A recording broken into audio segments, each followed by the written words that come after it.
and welcome to another video. I'm not gonna lie, I didn't see on my bingo card that Toyota's cars lighting on fire would be happening. Considering I just put out a video saying how awesome they're doing in the car industry, I mean, it's just weird to see. Considering how I was saying that they're gonna bring out GR variants of every car, hopefully, that come out, but only in Australia would you see an article saying fire-breathing Toyota GR Corolla from Toyota themselves. I mean, I feel like it's a self-wound at this point, or if you don't mind the pun, a self-burn. But I feel like there is more to this story. There's a lot of different accusations going around right now. A lot of people are trying to say that Toyota's trying to sweep this under the rug, but you've got to understand, it's a business. And those businesses thrive on, well, not telling the truth 100% of the time. Like, I'm going to admit, it's a shitty thing that your car burnt down to the ground, but it's also a more shitty thing to try and deal with it after it happens. With my research, I've only seen 2 incidents of this happening.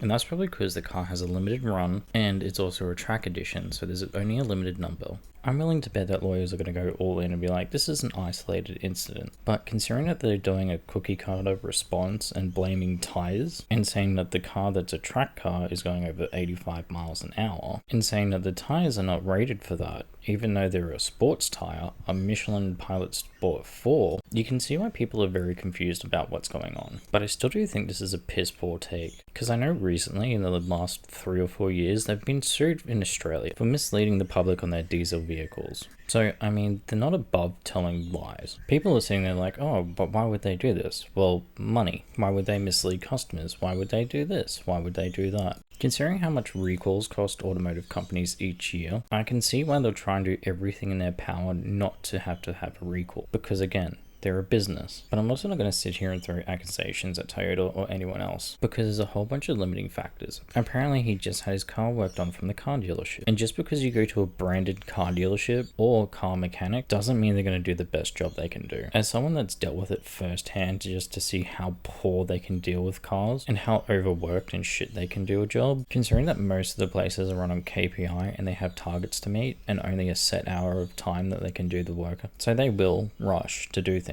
because they have a set time limit and a set KPI to do it in. So people saying that, oh, it should have been checked at the dealership. Look, if it's not on the Christmas tree lights, then they don't care. They literally clear the code and move on. That's if they don't try and nickel and dime you for the smallest bullshit too. I'm not going to say that they're trying to hide this or trying to make it look like it's not something as big as it is, but they're a business. I guess it's trying to see what happens from here, but also be wary when you're looking at new cars and waiting to see what happens next. Because I don't want to say Toyota's doing the wrong thing, but I also want to see what's going to happen next with Toyota and see what happens with the new cars that they're bringing out too. Because all cars have their problems, but it always comes down to the manufacturer and how they deal with the problems at hand. So let's see what they have to say, and thank you for watching.